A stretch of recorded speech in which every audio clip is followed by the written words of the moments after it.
बिस्मिल्लाहिर्रहमानिर्रहीम। अस्सलाम वालेकुम। आज मैं आपको मटन यखनी पुलाव बनाना सिखाऊंगी। सबसे अच्छा यखनी पुलाव मटन में ही बनता है, और अगर आप बीफ या चिकन में यखनी पुलाव बनाना चाहते हैं तो सेम इसी रेसिपी को आप फॉलो करके बीफ या चिकन यखनी पुलाव बना सकते हैं। तो मटन यखनी पुलाव बनाने के लिए हमें चाहिए होंगे बासमती चावल 1 किलो, मटन 1 किलो, और इसकी यखनी तैयार करने के लिए हमें साबुत मसाले चाहिए होंगे, जिसमें है सौंफ 2 टेबलस्पून भरकर, साबुत धनिया 2 टेबलस्पून भरकर, 1 अदद दालचीनी का टुकड़ा और बड़ी मोटी इलायची 1 अदद, जिसे आप तोड़ लीजिएगा। छोटी सब्ज इलायची 3 अदद, इन्हें भी आप खोल लीजिएगा।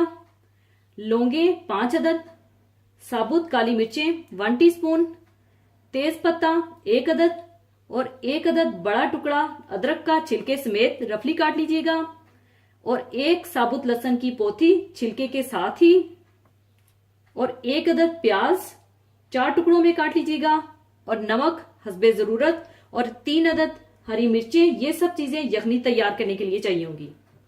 और चावल तैयार करने के लिए हमें चाहिए होगा घी। मैं देसी घी में बना रही हूं, क्योंकि जो असल यखनी पुलाव बनता है वो घी से ही बनता है, जिससे इसका टेस्ट बहुत अच्छा आता है। लेकिन अगर आप तेल में बनाना चाहते हैं तो आप तेल में भी बना सकते हैं। और मैं 1 कप देसी घी ले रही हूं, और 1 कप ही दही चाहिए होगा, और 2 अदद बड़े साइज की प्याज लंबाई में बारीक कटी हुई, अदरक लहसुन पिसा हुआ 2 टेबलस्पून, और पिसी हुई हरी मिर्चें 1 टेबलस्पून, और खड़े साबुत मसालों में शाही काला जीरा 1 टीस्पून, सफेद जीरा 1 टीस्पून, 3 अदद सब्ज इलायची, 1 अदद मोटी इलायची, 5 अदद लौंगे, 1 टीस्पून साबुत काली मिर्चें, 1 अदद दालचीनी का टुकड़ा, तेज पत्ता 1 अदद, जायफल जावित्री का पाउडर 1/2 टीस्पून, और केवड़ा वाटर 2 टेबलस्पून, और नमक हस्बे जरूरत चाहिए होगा।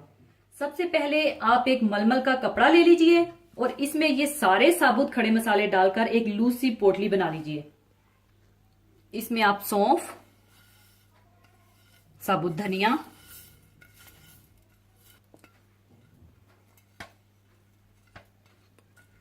दालचीनी का टुकड़ा, बड़ी मोटी इलायची और सब्ज इलायची, लौंगे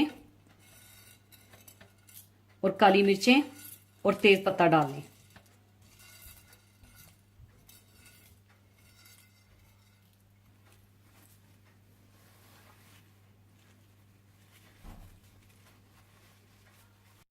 पोटली बनाने के बाद आप एक बर्तन में 1 लीटर पानी डाल लें,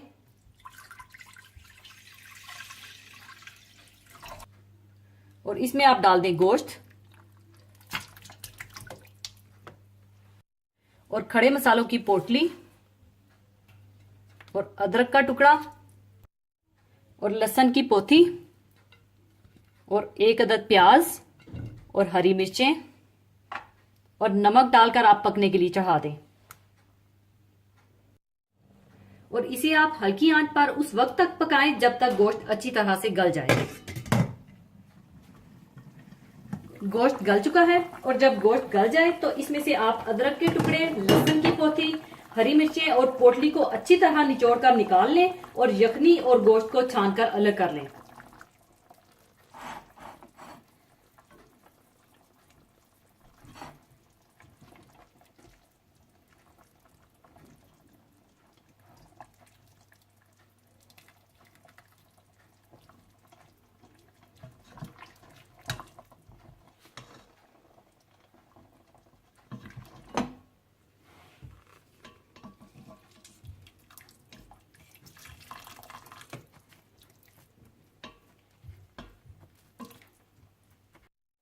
और गोश्त और यखनी को भी आप अलग अलग कर लें।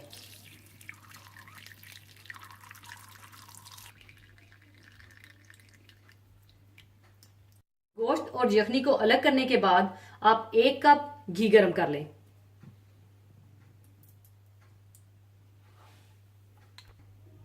इसमें आप प्याज डाल दें और इन्हें गोल्डन ब्राउन कर लें।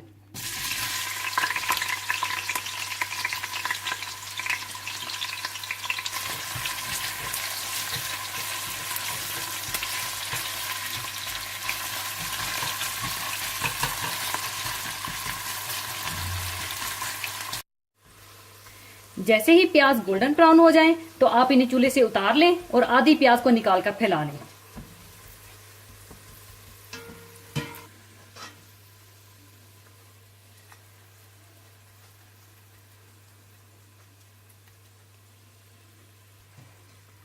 फिर वापस आप दोबारा चूल्हे पे रखें और ये साबुत सारे मसाले आप इसमें डाल दें, जिसमें काला जीरा, सफेद जीरा, सब्ज इलायची, मोटी इलायची, लौंगे, काली मिर्चें, दालचीनी और तेज पत्ता।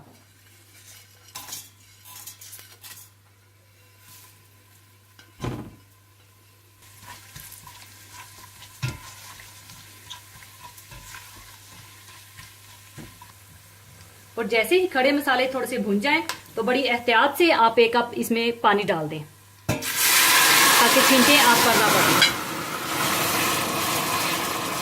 और इसे जल्दी से मिला लें ताकि ये प्याज अपना कलर छोड़ दे।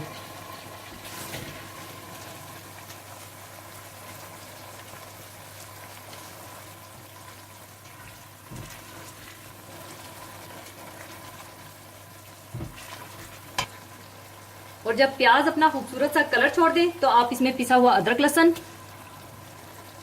और पिसी हुई हरी मिर्चें डालकर अच्छी तरह से भून लें।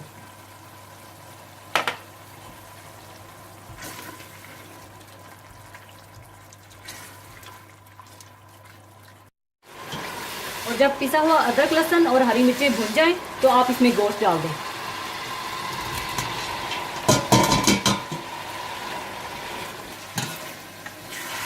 और साथ ही आप दही डाल दें और इसे अच्छी तरह से भून लें।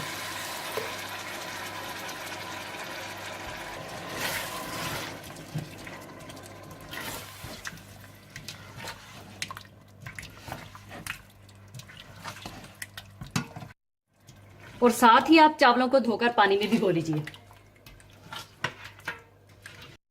और गोश्त भूनने के दौरान ही आप नमक भी डाल दीजिएगा।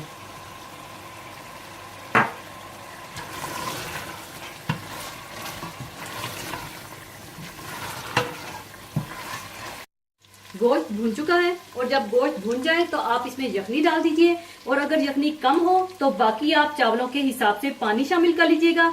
यानी जब आप चावल डालें तो पानी आपके उंगली के पोरे यानी इतना पानी चावलों के ऊपर होना चाहिए।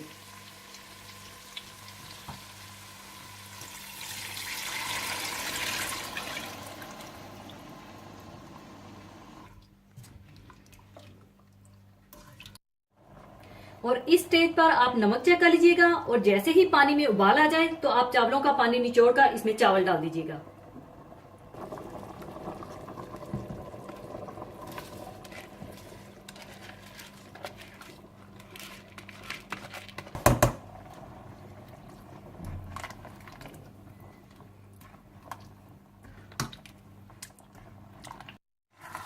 और जैसे ही चावलों का पानी खुश्क हो जाए तो आप ऊपर जायफल जावित्री का पाउडर और केवड़ा वाटर डाल दें।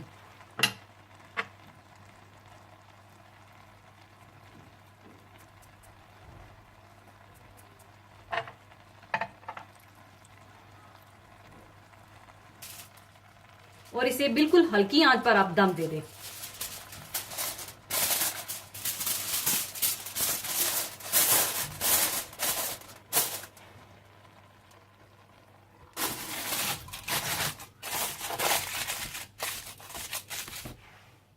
दस से 15 मिनट हल्की आंच पर दम देने के बाद चावल तैयार हैं। अब इनका दम मैं खोलूंगी।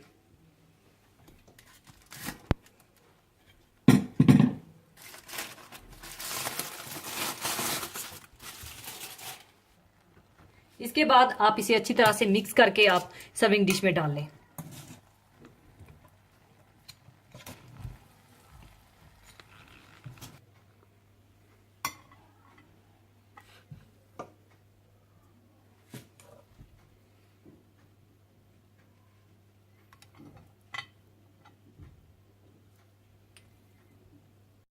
और ऊपर आप फ्राई की हुई प्याज डाल दें।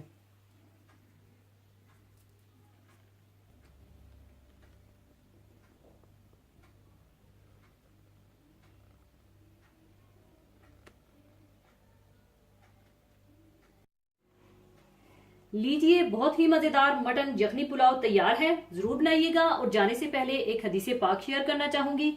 हदीसे पाक इस तरह से है हजरत अबू हुरैरा रजी अल्लाह ताला अन्हो से रवायत है कि एक दिन नबी करीम सल्लल्लाहु अलैहि वसल्लम किसी मजलिस में तशरीफ फरमा थे। सहाबा इकराम से किसी सिलसिले में मसरूफे गुफ्तगू थे कि एक देहाती आया और उसने पूछा, क़यामत कब आएगी? रसूलुल्लाह सल्लल्लाहु अलैहि वसल्लम बराबर गुफ्तगू फरमाते रहे। तो लोगों में से किसी ने कहा, इस देहाती ने जो कहा है वो आप सल्लल्लाहु अलैहि वसल्लम ने तो सुन लिया है, लेकिन इसे आप सल्लल्लाहु अलैहि वसल्लम ने पसंद नहीं फरमाया। और बाद ने कहा है आप सल्लल्लाहु अलैहि वसल्लम ने सुना ही नहीं। यहाँ तक कि जब आप सल्लल्लाहु अलैहि वसल्लम ने अपनी बात मुकम्मल फरमा ली तो फरमाया, क़यामत की बाबत पूछने वाला कहाँ है? उसने कहा, मैं हाजिर हूँ या रसूलुल्लाह सल्लल्लाहु अलैहि वसल्लम। आप सल्लल्लाहु अलैहि वसल्लम ने फरमाया, जब अमानत जाया कर दी जाए तो क़यामत का इंतजार करो। उसने पूछा, अमानत का जाया करना कैसे होगा? आप सल्लल्लाहु अलैहि वसल्लम ने फरमाया, जब दीनों दुनिया का मामला नाअहल लोगों के सुपुर्द कर दिया जाए तो क़यामत का इंतजार करो। इसी के साथ मैं आपसे इजाजत चाहूंगी। अपना बहुत ख्याल रखिएगा, दुआओं में याद रखिएगा। अल्लाह हाफिज।